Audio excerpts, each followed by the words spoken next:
साथियों, आज के वीडियो में हम बात करने वाले हैं आज के खान-पान से जो हमारा लाइफ़स्टाइल बिगड़ चुका है, जिसके वजह से बहुत सारी बीमारियां हमारे घर तक दस्तक दे चुकी हैं।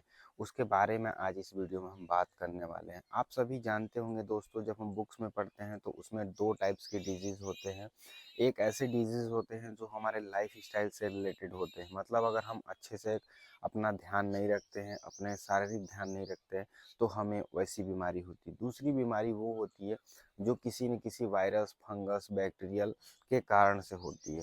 उसका इलाज हम मेडिसिन के तौर पे करते हैं। लेकिन कुछ ऐसे बीमारी होती है जो हम अपने लाइफ़स्टाइल के वजह से ये सब चीज़ें कर लेते हैं। आइए इस वीडियो में जानते हैं कैसे हम अपने लाइफ़स्टाइल को सुधार के कम से कम 80% जो बीमारियाँ होती हैं, उनको हम या तो ठीक कर सकते हैं या तो हम उनको कम कर सकते हैं। तो चलिए आइए आज बात करते हैं ऐसी कौन-कौन सी बीमारियाँ होती हैं जो हमारे लाइफ़स्टाइल की वजह से होती हैं। तो पहले जानते हैं दोस्तों कि क्या हम अपने जो भी खान-पान होता है उसको कैसे करते हैं जिसकी वजह से ये सब होती है। देखिए, जनरली कहा जाता था, आपने पहले के बुक्स में पढ़े होंगे, पहले के लोग बताते आए होंगे कि हमारा सुबह उठने की जो टाइमिंग होती है वो 4 बजे होती है। कुछ लोग 5, कुछ 6, मतलब 4 से 6 बजे के जो बीच की टाइमिंग होती है, मॉर्निंग में आपको सुबह टाइम में यही उठना चाहिए। उठने से होता क्या है, सुबह उठने के बाद आपके पास एक्स्ट्रा टाइम मिलता है बाकी अदर पर्सन, जैसे आपको 7-8 बजे से आपकी ड्यूटी है, काम है 9-10 बजे। आप अगर 9-10 बजे ही उठते हो तो आप अपना काम कैसे करोगे? जब 4 बजे, जब पहले के लोग बहु उम्र में उठते थे, तो 4 से 6 बजे 2 घंटे ना वो कसरत, व्यायाम, योगा, मेडिटेशन और अपना पूजा पाठ जो भी चीज़ें होता था, या अपना खुद का करिकुलम कुछ होते हैं, या आपको फ्रेश होना है, ये सारी चीज़ें आपने अर्ली सुबह में कर लिया। उससे क्या होता था, आप बिल्कुल एकदम फ्रेश एनर्जेटिक हो जाते थे। कुछ लोग सुबह-सुबह उठ के अच्छा खासा कुछ खाना-पीना, नाश्ता जिसे बोलते हैं ना, उसको भी कर लेते थे। बहुत लोग, जैसे आज के टाइम में चाय पीना है, उस टाइम के लोग चाय ना पी के बहुत सारे ऐसे रस होते थे जिसको जूस के फॉर्म में अभी हम लोग जूस बोलते हैं, सुबह-सुबह उठ के पीते हैं। उसी तरह से वो लोग भी पीते थे। खाली पेट बहुत सारे ऐसे प्रोडक्ट होते हैं जिनको खाने से बहुत ज़्यादा फ़ायदा करता है, और कुछ ऐसे प्रोडक्ट होते हैं जो खाली पेट नहीं खाना चाहिए। तो वो उस टाइम के लोग जानते थे क्या खाना है, क्या नहीं खाना है, तो वो खाते थे। आज भी ऐसा नहीं कि आज नहीं खाते, लेकिन आज ये सब चीज़ें ना थोड़ी-सी बंद हो चुकी हैं। जानकारी के अभाव में लोग इस चीज़ का कर नहीं रहे। सबके घर में होता है, खाना-पीना, रहना, हर चीज़ सब कोई जानता है, लेकिन इसका अभाव है, जानकारी नहीं है। तो हमने ये चैनल इसीलिए बनाया था कि कम से कम हमारा ये जो वीडियो है लोगों तक जाएगा, तो लोगों को ये चीज़ें पता चलेगा कि हमारी बहुत सारी ऐसी बीमारियाँ होती हैं, जो सुबह हमें लेट उठने की वजह से बहुत बीमारी होती है। तो जैसा कि मैंने बता दिया, अगर आप सुबह 4 से 6 बजे के बीच में उठते हैं, जैसे आप 5 बजे, कोई फिक्स टाइमिंग नहीं रखें, आपको जब लगे, आपको लगता है कि आप 4 बजे उठ सकते हो, तो आप 4 बजे जगें। आपको लगता है कि 4 बजे ना जग के आप 5 बजे जगेंगे, 6 बजे जगेंगे, तो 6 बजे के बाद जगना तो मेरे हिसाब से एकदम बिल्कुल गलत होता है। मतलब 6 तो कभी बजना ही नहीं चाहिए, 6 बजने से पहले 1-2 मिनट आप जग जाओ। क्योंकि 6 बजे बाद जगने के बाद ये होता है कि आपको हर एक काम बहुत जल्दी-जल्दी करना पड़ेगा। जैसे अगर हम बता रहे हैं, हमारे घरों में बच्चे हैं, 7 बजे से स्कूल, अगर उनकी माताएँ अगर 6 बजे उठेंगी, तो 1 घंटा में क्या ही कर लेंगी, ना खाना-वाना अपना तैयार कर पाएँगी, ना वो सही से उनके होमवर्क करा पाएँगे, क्योंकि सुबह में भी अगर बहुत पहले अर्ली एज में उठ जाए बच्चा, तो आधा 1 घंटा तक होमवर्क कर ले, याद कर ले कुछ भी, ताकि जब अपने स्कूल में जाए तो बच्चा जो चीज़ पूछने वाला टीचर है उसको सुना सके। मेरे साथ भी ऐसा होता था, मैं सुबह में ज़्यादातर याद करके जाता था और वो चीज़ें मैं सुना देता था। इससे क्या होता था, टीचर्स को लगता था पढ़ने में बच्चा अच्छा है, चाहे वो भले रहे ना रहे, चाहे कुछ भी मैटर हो, तो थोड़े से एप्रिसिएशन मिलता है, तो बच्चा धीरे-धीरे खुद पढ़ने लगता है, वो मेहनत करने लगता है। तो आप कभी भी देखना, जो चीज़ें आप तुरंत पढ़ के बोल दोगे ना, वो तुरंत हो जाता है। एक तरह से बोल सकते हो कि मेमोरी जो होता है ना, तुरंत याद रखा रहता है, बाद में फिर वो भूल जाते हैं। कल शाम को खूब पढ़ लिए, सुबह रिवीजन नहीं किया, तो स्कूल में जाके भूल गए, और फिर टीचर्स को क्या पता कि रात भर बंदा पढ़ा था। तो हमारे यहाँ ये ऐसा कल्चर चलता है कि आपको जो मतलब कह सकते हैं परफेक्ट हो, वही वैल्यू दी जाती है। तो आप आराम से 2 घंटे जो है सुबह में अपना पढ़ाई-लिखाई भी कर सकते हैं, कोई काम है तो काम भी कर सकते हैं उठ के मॉर्निंग टाइम में। और जैसा कि मैंने बताया, अपनी लाइफ़ को अगर 100 साल, 100 ईयर्स आप चाहते हो कि हम जिएँ, उसके लिए बस एक ही काम करना होगा, आपको सुबह 4 से 6 बजे उठना पड़ेगा। ये तो हो गया सुबह का रूटीन। उसके बाद दिन भर में दोस्तों, आज के टाइम में क्या होता है, पिज़्ज़ा, बर्गर, टॉफ़ी, मैगी, बहुत ऐसी चीज़ें, प्रोडक्ट होते हैं जो अनहाइजीनिक होते हैं पहले तो, फिर पैकेट वाली चीज़ होते हैं तो उसमें बहुत सारे केमिकल मिनरल्स ऐसी चीज़ें मिलाई जाती हैं जिसकी वजह से वो पैकेट बरकरार रहे 6 महीने साल भर, तो वो चीज़ें नुकसान करती हैं। थर्ड वन कि आज कंपनी कुछ भी बना रहा है ना तो वो अपने फ़ायदे के लिए बना रहा है, तो उसमें जो भी चीज़ें बन रही हैं ना कहीं न कहीं नुकसानदेह चीज़ें ही हैं, आप समझ लीजिए। अगर थोड़ा मात्रा में कभी-कभार चीख लें तो ये सारे प्रोडक्ट यूज़ होने ही नहीं चाहिए, ये सब चीज़ें है ही नहीं।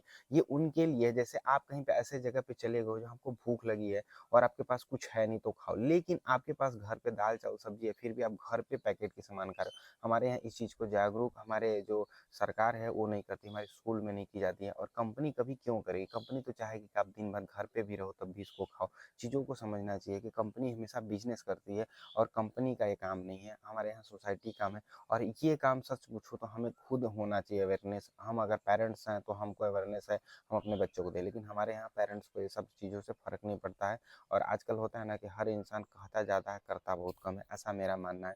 तो देखिए अभी क्या होता है जैसे कि अभी मेरे घर खाना चावल दाल है फिर भी बच्चों को सुबह मैगी बना के आप खिला रहे हो। क्यों खिला रहे हो मैगी? मैगी में समझ लो पास्ता मैगी ये सारी चीज़ें होते हैं ना, ये सब ऐसे कह सकते हो ना कि आपके लीवर को बहुत ज़्यादा इफ़ेक्ट करता है, किडनी को इफ़ेक्ट करेगा, आँत में जाएगा तो आँत चिपकने का प्रॉब्लम होता है, तो वहाँ पे होगा। फिर ये सारी चीज़ें कहीं न कहीं आपकी एनर्जी को लेस कर देगा, आपके अंदर कुछ भी ऐसे मिनरल्स नहीं है। देखो पहले के नेचुरल चीज़ लोग खाते तो हेल्दी रहते थे, हर तरह का चीज़ें मिलता था, तो बाहर से मेडिसिन की रिक्वायरमेंट नहीं होती थी। अभी ये सारी चीज़ें बच्चे खाएँगे कुरकुरे, चिप्स पैकेट वाला चीज़ें, तो सोचो कितना अब बचपन में ही लीवर, किडनी सब कमज़ोर हो जाता है। जब बड़ा बच्चा होता है ना तो उसको बहुत सारी बीमारियों का घर होता है। अब ऐसे बहुत सारे मूर्ख लोग ये सोचते हैं कि अगर मैं मैगी खाऊँगा तो 2 दिन में मेरे साथ 2 दिन में नहीं होने वाला। एक बच्चा जब पैदा होता है और 2-4 साल का हो जाता है तो वो खाना शुरू कर देता है। वो 10-15 साल तक बच्चा ही होता है, वो 12 साल 13 साल के बच्चे भी कुरकुरे चिप्स खा रहे हैं, तो 12 साल कंटिन्यूअस अगर आप मैदा की चीज़ खाओगे, इमेजिन करो आपका लीवर किडनी कितना अच्छा रहेगा। तो ये चीज़ें लोग नहीं समझ रहे हैं। मैं 1 दिन की बात नहीं कर रहा हूँ, आप 1 दिन कुछ भी खा लो, मैं उसकी बात नहीं कर रहा हूँ। मैं बात कर रहा हूँ 10 साल की कि आप 10 साल जब अपने जनरेशन को दे रहे हो बच्चों को ये सब, तो क्या होने वाला। पढ़ाई के लिए बात करें तो जो बच्चे पढ़ने में बहुत कुछ सोचते हैं कि कर रहे हैं, लेकिन जब उनका टाइम टेबल अच्छा नहीं रहता, हेल्थ बढ़िया नहीं रहता, तो वो कहाँ से पढ़ेंगे। तो दोपहर में भी बहुत सारे लोग मैंने देखा हूँ कि चाय पी लेते हैं, बहुत सारे लोग मैगी बना के खा लेते हैं या कुछ। हमारे यहाँ ऐसे नेचुरल होते हैं, जैसे एग होता है आप खा लो, अगर अगर नॉनवेज भी खाते हो तो। नहीं खाते हो तो दूध है, दोपहर में भी गर्म करके पी सकते हो। जो रात का हमारे यहाँ ट्रेडिशन बहुत लोग चला है, बहुत बोलते हैं तो रात को दूध पीना चाहिए। एक्चुअली में ना दूध रात को कभी भी नहीं पीना चाहिए। बहुत सीरियस कंडीशन हो, कोई रिक्वायरमेंट हो तब रात को दूध पीना चाहिए, जो कि मेरा खुद का एक अनुभव रहा, एक्सपीरियंस रहा, नॉलेज रहा है, रात के टाइम दूध नहीं पीना चाहिए किसी को भी। और दूसरी चीज़ है, आपके बॉडी में मैंने जो खुद बहुत सारे लोगों का एक्सपीरियंस किया है कि अगर आपको कोई सामान अगर आपको अच्छा नहीं लगता, सूट नहीं करता है, तो आपको नहीं खाना चाहिए। मेडिकल में भी ये सब चीज़ें आप देखोगे, कभी दवाई के नीचे लिखा रहता है, आपको एलर्जी हो, आपको प्रॉब्लम हो दवा से तो ना खाएँ। सेम चीज़ हमारे लिए फूड का होता है, आप किसी भी दवाई में देखना ये ज़रूर लिखा रहता है, ये इसीलिए लिखा रहता है क्योंकि जो दवा होता है ना पर्टिकुलर सेंसिटिव होता है। किसी के लिए कोई चीज़, जैसे आप दवा खाते हुए देखना, वही दवा अपने घर वाले में किसी को देना दवा, वो बोलेगा नहीं मुझे पसंद नहीं है, खाने में दिक्कत हो रहा है, चिड़चिड़ापन हो रहा है, बहुत सारे प्रॉब्लम्स होते हैं। तो सेम दवाई दूसरे के लिए रिएक्ट करता है और दूसरे के लिए रिएक्शन करता है। तो रिएक्शन में दोनों में अलग होता है। जैसे कि मुझे बुखार लगे, बुखार की दवाई खा रहा हूँ, मैं ठीक हो जा रहा हूँ। मेरे लिए क्या है ये रिएक्ट कर रहा है। और दूसरा रिएक्शन क्या होता है, बुखार की दवा खाने के बाद मेरे शरीर पे पूरे चटके-चटके आ गए, वो रिएक्शन कर रहा है उस दवा को, उसको नहीं खाना है ये चीज़ें। तो वैसे ही फूड्स होते हैं। सारे फूड सबके लिए नहीं होते हैं, मतलब कह सकते हो। तो जो आपको फूड्स गैस बना रहा है, बहुत सारे जब मैं पढ़ाता था या मैं हॉस्पिटल में काम करता था तो लोग यही बोलते थे कि मुझे गैस बनाता है, क्या करें, क्या खाएँ, क्या। मैं यही बोलता था सुबह से शाम आप नोट करो कि आप क्या-क्या खा रहे हो पहले, जो भी आपके आस-पास में मिल रहा है, आप खा रहे हो ना डेली कुछ न खाते हो, उसको नोट करोगे, क्या खाने के बाद आपको प्रॉब्लम समझ में आना है, क्या फ़ील, क्योंकि गैस जो होता है ना दोस्तों, आपको पता चलता है कि मैंने ये खाया था तब गैस बना, तो नोट करो, उस चीज़ को पहले कम करो, एक ही बार छोड़ मत दो उसको कम करो मात्रा में। और ऐसा चीज़ खा के देखो जिसको खाने के बाद आपको कुछ देर तक फ़ील नहीं हुआ, नॉर्मल लगा कि अरे यार कुछ हुआ नहीं। तो जब कुछ नहीं हुआ ना तो उस चीज़ को आप बढ़ा दो। तो जो चीज़ आप खा रहे हो और आपको गैस नहीं बन रहा है, उस चीज़ को बढ़ा दो और जो चीज़ खाने से गैस बन रहा है उसको कम कर दो। अब बहुत मैक्सिमम लोग क्या बोलते हैं कि हम तो कुछ भी खाते गैस बनता है, नहीं ऐसा नहीं होता है। कुछ भी खाने से गैस नहीं बनता। कुछ खाने से गैस बन रहा है, उस चीज़ को अवॉइड करना, कम करना। गैस बनने के भी कई सारे रीज़न होते हैं, उनको चेक करिए और ठीक करिए। देखो गैस की दवाई बहुत सारी बनी होती है, ₹2, ₹5, ₹10, ₹20, ₹100 ऐसे तक आप जाओगे ना तो गैस की दवाई हज़ारों रुपए तक की एक गोली मिल जाएगी आपको।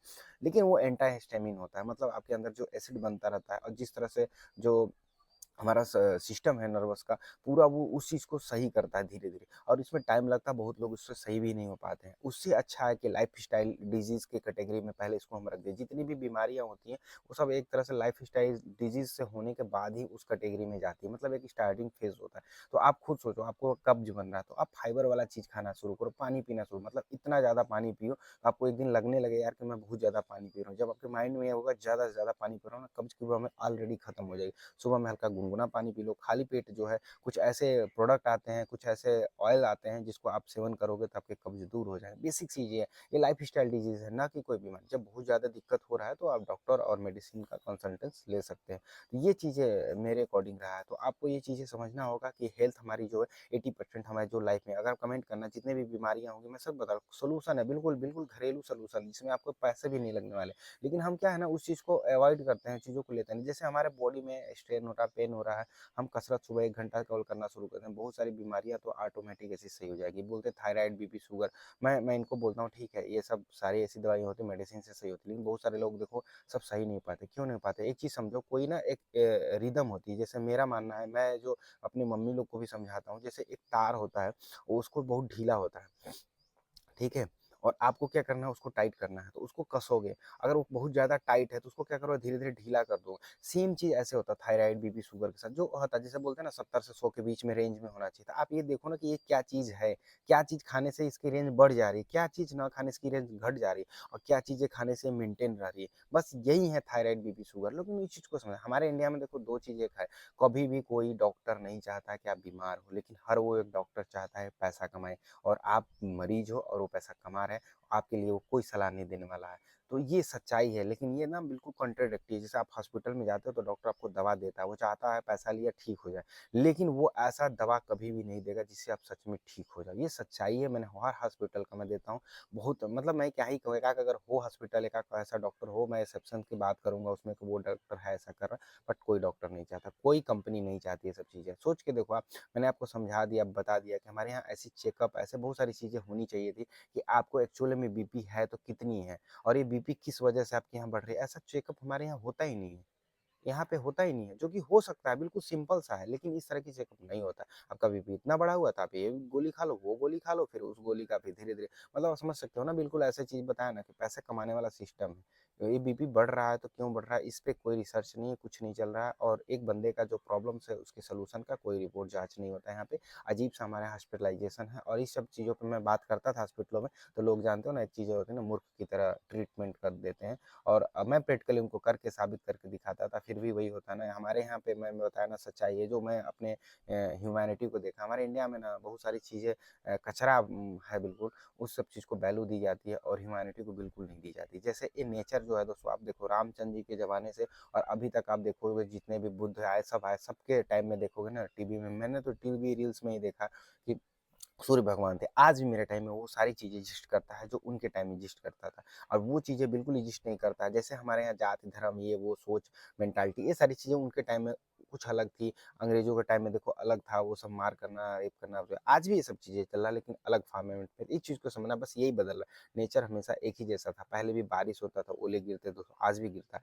पहले लोग बोलते थे ऐसा-वैसा, नहीं दोस्तों, पहले इतना रिपोर्टिंग कहाँ होती थी, कहाँ चेकअप, कहाँ लिखा रहता था कि साल में कितनी बार बर्फ, ओले गिरे। अभी सब रिकॉर्ड रहता है, तो इसलिए लोग बोल रहे कि बहुत ज़्यादा होता है। तो देखो, इस चीज़ को डिनाई नहीं किया जा सकता है। खुद के एस्पेक्ट से देखो, तो क्यों मैं किसी बुक्स में पढ़ने जाऊँ, देखने जाऊँ? जो चीज़ें मुझे प्रैक्टिकली देखने को मिल सकता है कि सूर्य भगवान इधर दिखता है, उधर, मैं खुद से इसको कर सकता हूँ ना। तो वो सारी चीज़ें मैं इसलिए समझा रहा हूँ, हेल्थ से रिलेटेड ही ये है चीज़ों को समझना, कि हमारे यहाँ पे ऐसा चीज़ नहीं। अब देखो, ऐसे बहुत सारे प्रोडक्ट, जैसे मेडिसिन क्या होता है, किसी न किसी प्राकृतिक चीज़ों से ही बना होता है, या केमिकल होता है ना, प्राकृतिक चीज़ों से ही उस केमिकल को बनाई जाती है। जैसे मैं आपको एग्ज़ाम्पल बताता हूँ, मेरे यहाँ एक पेड़ है, मैं आपको दिखाता हूँ, बहुत बढ़िया चीज़ बता रहा हूँ, प्रैक्टिकली करके सिर्फ 3 दिन करके देखना, सिर्फ 3 दिन, सोचो 3 दिन, और बिल्कुल साइंटिफिक है, और बिल्कुल प्रैक्टिकली मैं बात करता हूँ, मुझे नेचर से ज़्यादा वो है। देखो यहाँ पे ना एक दिख रहा होगा, इसको हम लोग ना यहाँ पे रेडी बोलते हैं, रेडी, ठीक है, अरंडी, कॉस्टर ऑयल, अंग्रेजी में इसको कॉस्टर ऑयल बोलते हैं, गूगल कर लेना, ठीक है। और इसके अंदर रेडी होता है। ये तेल ना हमारी दादी लोग जब थी ना, तो इसको ला के पीस के बना के रखती थी और बोतलों में बेचती थी और लोग लेते थे इस चीज़ को। और हॉस्पिटल में, हाँ, वहाँ दुकानों पे भी बिकता। आज भी एक अरंडी का जो होता है, इसकी पूरी खेती की जाती है, लेकिन हमारे यहाँ नेचुरली भाई यहाँ पे उगता है। इसका जो पेड़ होता है ना, इसको काट के हम लोग जो होलिका दहन होता है उसमें इसको यूज करते हैं। और ये जो इसका पुष्प होता है हमेशा ऐसे गिरता रहता है और यहाँ जमता रहता है। ये अरंडी का पुष्प है। अब मैं उतना ऊपर तो जा नहीं सकता, लेकिन बता रहा हूँ। अब इसका करना क्या है, मैं इसमें बता रहा हूँ। ये जो पीछे बैकग्राउंड में मेरे दिख रहा है अरंडी का, इसका तेल जो होता है ना, आप इसको हल्का सा अपने घर पे भी नेचुरली इसको बना सकते हो, ठीक है। या तो ये मार्केट में मिलेगा तो जाहिर बात कॉस्टली मिलेगा, यहाँ पे तो फ्री में है। तो इसका जो ऑयल होता है ना, इसको जो आपका ये पार्ट होता है ना नीचे का, गुदा वाला पार्ट, उसके बाहरी आवरण पे यहाँ पे इसको लगाना शुरू कर दीजिए। 2-4 दिन, 6 दिन, मतलब हमको लगता है तो 2 दिन में ठीक हो जाता है और बढ़िया काम करता है। बट आप 2-4 दिन, 10 दिन इसको लगाओ, कोई प्रॉब्लम नहीं क्रिएट करेगा। वहाँ पे हमेशा लुब्रिकेंट के तौर पे रहेगा, तो आप जब भी स्टूल करोगे ना, तो आपको दर्द नहीं होगा। आपके पास वहाँ पे जो इन्फेक्शन होता है वो, क्योंकि इसके अंदर फंगल, एंटीबैक्टीरियल प्रोडक्ट होते हैं। देखो अभी ये सब वर्क कैसे करता है, मैं सोचता था कि ये सब काम करता है। जैसे कोई इसके अंदर ना, जैसे हम लोग पढ़ते हैं hydrogen, helium, lithium, beryllium, carbon, जो भी नाइट्रोजन, फास्फोरस, सल्फर, अब समझो मैं ये सब सारे एलिमेंट्स का नाम बता रहा हूँ। इसी तरह से इनके अंदर ना बहुत सारे ऐसे तत्व पाए जाते हैं। वो तत्व जो, इससे कोई एक बैक्टीरिया फंगस है, एक एग्जाम्पल देते हैं, जैसे कोई कोई बैक्टीरिया इतना बड़ा दिख रहा है, ठीक है, उसको ना पोटेशियम से प्रॉब्लम है। तो जब वहाँ उस लेयर पे पोटेशियम होगा, वो वहाँ पे नहीं जाएगा, क्योंकि उसको जलन पैदा करता है। जैसे हमें जलन पैदा करता है फंगस, वैसे उनको करता रहता है। तो वो चीजें क्या होता है, एक दूसरे से भागते हैं, हट जाते हैं वो चीजों को। उसी तरह से इस पेड़ के अंदर, इस पौधे के अंदर जो बीज होता है, उसका जो ऑयल होता है, वो सारी चीजों से बचा के रखता है। सिंपल सा फंडा, बिल्कुल बेसिक, प्रैक्टिकली मैं स्कूल में भी बताता ताकि आप समझ सको।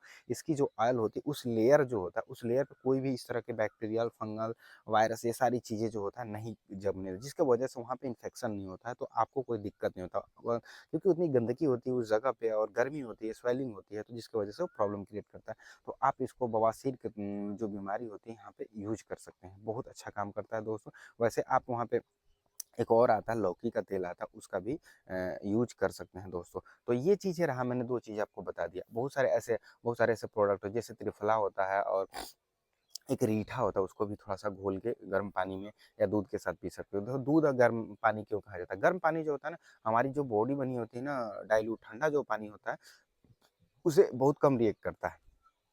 थोड़ा 10th में या 12th में आप पढ़े होंगे, पानी, गर्म पानी जो होता है जल्दी रिएक्ट करता है, क्योंकि उसके जो तत्व होते हैं थोड़े दूर दूर पे डिस्टेंस में होते हैं, तो वो जल्दी जल्दी उसमें मिश्रण करके गैपिंग भर जाता है। देखो कई चीज़ें बहुत ठूस ठूस के भरना हो, ठीक है, तो उसमें गैपिंग नहीं होती है। बस उसी तरह से गर्म पानी जो होता है, आपने पढ़ा होगा 3 तरह के जो सोल्यूशन वाले चैप्टर में होता है, सेम चीज़ वैसे होता है गर्म पानी। दूध भी थोड़ा सा गर्म होता है, और दूध में जो बहुत सारे मैंने बताया ना बायोटिक चीज़ें होती हैं, तो वो इनके साथ बहुत जल्दी कोलैप्स कर जाता है, जिसे हम लोग बोलते हैं जुड़ाव, अपनापन। उसी तरह इसलिए दूध के साथ मेडिसिन या बहुत सारी चीज़ें बोली जाती है लेने के लिए। इसके रीज़न जो था मैंने अपने अकॉर्डिंग बता दिया। तो आप आज से समझ जाना कि गर्म पानी से क्यों कोई चीज़ें लेना चाहिए हमें, जब भी कोई भी चीज़ खाते हैं गर्म पानी से। गर्म पानी इतना होना तो चाहिए दोस्तों कि हमारे लेयर्स, हमारे जो स्किन के लेयर हैं अंदर ना जले। गुनगुना पानी, इसलिए वर्ड यूज़ किया जाता है गुनगुना। गर्म पानी हम तो बोल देते हैं, बट गर्म पानी नहीं बोलना चाहिए, गुनगुना पानी बोलना चाहिए। दूध भी होता है गुनगुना होना चाहिए, बहुत हीटेड नहीं होना चाहिए, ना ही बहुत ठंडा होना चाहिए। बहुत ठंडा दूध पीने का भी बहुत सारे नुकसान होते हैं और कभी-कभार फ़ायदे भी होते हैं, अकॉर्डिंग टू मतलब आप कौन किस स्थिति में ले रहा है। तो ये चीज़ है। आई होप आपको अच्छा लगा। वीडियो बहुत मैंने लंबा बनाया, लेकिन मैं सोचता हूँ हमेशा कि अब लंबा-लंबा थोड़ा-सा नेचुरली वीडियो बनाया करूँ और उन लोगों को मदद हो जो लोग कि हॉस्पिटल से थक चुके हैं। देखो मैं 2 लोगों के लिए ही ज़्यादातर वीडियो बनाता हूँ। पहला वो बंदा जो कभी यूज़ नहीं, जैसे किसी को बवासीर, तो मैंने इतना सारा बता दिया कि आप इसका यूज़ कर सकते हो। और बहुत सारे ऐसे लोग होते हैं जो एकदम लास्ट स्टेज में होंगे, मैंने उनके लिए बताया। सेकंड, थर्ड वाले अपना जैसे भी इलाज कर रहे हो करवाएँ और हॉस्पिटल करें। लेकिन जो हर जगह से परेशान हो गया होगा, ये इस चीज़ का सेवन कर सकता है, यूज कर सकता है, जिससे उसको बेहतरीन हो। इसी तरह से मैं डेली नया-नया वीडियो लाऊँगा दोस्तों अब लंबा-लंबा। आप लोगों को बस क्या करना है, मेरे चैनल को सब्सक्राइब करना है। मेरे चैनल पे भी 700 सब्सक्राइबर हैं और मुझे पता है अभी ये 700 के बाद धीरे-धीरे ग्रो करता है। मेरे पास ऐसा कोई ऑप्शन नहीं दिख रहा है कि मैं इस सब्सक्राइबर को बढ़ाऊँ। तो मैं आप लोगों से एक रिक्वेस्ट करूँगा बस केवल, कि माता रानी सबको खुश रखें, हैप्पी रखें। देखिए नवरात्र कल था दोस्तों, हमारे यहाँ पूजा हुआ, यहाँ पे नीम का पौधा है, यहाँ पे एक मानना है, आस्था है, सोच है। तो प्लीज़ हम आप सब रिक्वेस्ट करेंगे, आप लोग स्वस्थ रहें, मस्त रहें, हेल्दी रहें और अपना सुबह का मॉर्निंग रूटीन बनाएं। सुबह जब पक्षी जैसे अभी आवाज़ कर रहे हैं चिड़चिड़ाएंगे, उसी तरह टाइम में आपको सुबह उठना है, अपने शरीर को हेल्दी रखना है, अपने लिए 2 घंटा सुबह निकालना है। बाकी आपके 22 घंटे जो अपने फ्यूचर के लिए निकालिए, लेकिन 2 घंटे आपको खुद के लिए निकालने हैं। ये बात हमेशा याद रखिए। 2 hours for your self other 22 year जो आवर्स हैं आप अपने जिसके लिए मन करे, वर्क के लिए या अपने फैमिली के लिए जो भी है निकालो, ठीक है। और दूसरी चीज़ है दोस्तों, मैं जो वीडियोस बना रहा हूँ मेरा एक थॉट प्रोसेस यही है कि जो आजकल मेडिकल कंडीशन देखो, बहुत लोग बोलेंगे मैं फ्री और पैसे वाला कंडीशन पे नहीं काम कर रहा हूँ। मेरा बस ये है कि जो लाइफ स्टाइल 80% डिजीज हमारे इंडिया में बिल्कुल ना के बराबर हो जाए, मतलब किसी को लाइफ स्टाइल डिजीज ना हो, और हमारे एजुकेशन सिस्टम और हमारे मेडिकल कंडीशन हर जगह बेहतर है, बढ़िया, हर जगह से बढ़िया हो रहा है। लेकिन मुझे थोड़ी सी कुछ उसमें कमी लगती है, जो हमारे एजुकेशन सिस्टम में, स्कूल में, या हमारे जो गवर्नमेंट है जो हमारे हेल्थ के लिए जो करना चाहिए था एक्चुअल में नहीं करती है। और कहने का अलग चीज़ हो जाता है, करने का अलग चीज़, जो कि हमें बिल्कुल पसंद नहीं है। कि आप बोल रहे हो कि मैं आपको 100 रुपये दूंगा, देते वक्त आप मेरे को 20 रुपये दे रहे हो, बस वही वाला सिचुएशंस हमारे स्कूलों में देखने को मिलता है दोस्तों। और बहुत सारे ऐसे स्टूडेंट्स होते हैं, या हम जो अभी वीडियो बना रहे हैं, बहुत लोग देख के इग्नोर करते हैं, उन्हें लगता है अच्छा एडिटिंग वाला वीडियो देखेंगे और या बहुत अच्छा कोई डॉक्टर बताएगा तभी हम ये चीज़ करेंगे। देखो, पहले के जो बूढ़ बुजुर्ग रहते थे ना, वो सारी चीज़ें, लोग पढ़े लिखे नहीं होते थे, ढंग का बोल भी नहीं पाते थे, बट उनके पास एक्सपीरियंस होता है। क्योंकि दुनिया में दो चीज़ें होती है, अगर जैसे कि मैं पढ़ाई लिखाई करके बाहर से आया हूँ, ये सारी चीज़ें मेरे पास है, मेरे पास नॉलेज है, लेकिन मतलब आप देखोगे पहले के बूढ़ बुजुर्ग तो कहीं स्कूल जाते ही नहीं थे, कभी पढ़ते नहीं थे, स्कूल ही नहीं था, फिर भी उनके पास बहुत अच्छा खासा नॉलेज था। और एक डॉक्टर से ज़्यादा बेहतर मैं अपने गाँव में ही देखा हूँ। हमारे यहाँ बहुत सारे ऐसे बूढ़ बुजुर्ग थे जो अच्छी दवाई देते थे, मतलब इतना अच्छा दवा देते थे कि डॉक्टर देने, डॉक्टर कहीं से वो लाता था, वो मेडिसिन हॉस्पिटल कहीं से। वो जो हमारे बाबा लोग थे वो खुद नेचुरली बनाते थे। जैसे कि आप देखो, बहुत सारी जड़ी बूटी पापा खेत में से, जंगल में से जाके लाके और हमारे आसपास के लोगों को मदद करते थे। तो वो चीज़ें एक्चुअल में प्राकृतिक चीज़ों पे ज़्यादा विश्वास रखते थे। थोड़ा सा टाइम लगता था, हो सकता था किसी को थोड़ा दिक्कत हो जाता था, लेकिन वो प्राकृतिक देते, उसमें पैसों की तो बिल्कुल ना के बराबर, पैसा तो लेते ही नहीं थे, कुछ लोग खुशी से दे देते थे या बहुत कम मात्रा में। तो यूँ समझो, घर चलाने के लिए लोग, जैसे पहले के लोग थोड़ा पैसा ले लेते थे। तो कहने का मतलब ये है कि डॉक्टर की तरह तो नहीं लेते थे ना, फीस लेते थे, रिस्पेक्ट, आइए प्यार से बैठिए, खान पान करिए, उसके बाद वो दवा लीजिए, उसका सोल्यूशन जो भी है लीजिए और अपने आस पास में भी दीजिए। तो इस तरह की चीज़ें बहुत सही थी। लेकिन अब ये सारी चीज़ें कम हो गया, क्योंकि अब हॉस्पिटलाइजेशन वाला सिस्टम आ गया, लोग थोड़ा सा बीमार होते हैं, डॉक्टर अवेलेबल आस पास में, और वहीं दो कौड़ी की दवाइयाँ आजकल लोग खाते हैं। मुझे तो सबसे ज़्यादा डॉक्टर की जो दवाइयाँ होती हैं उसके साइड इफेक्ट ज़्यादा दिखते हैं। अगर आप एक बीमारी का दवा खाते हो, 10 बीमारी आपको हो जाते हैं। वीडियो अच्छा लगे तो लाइक कर देना। Bye bye.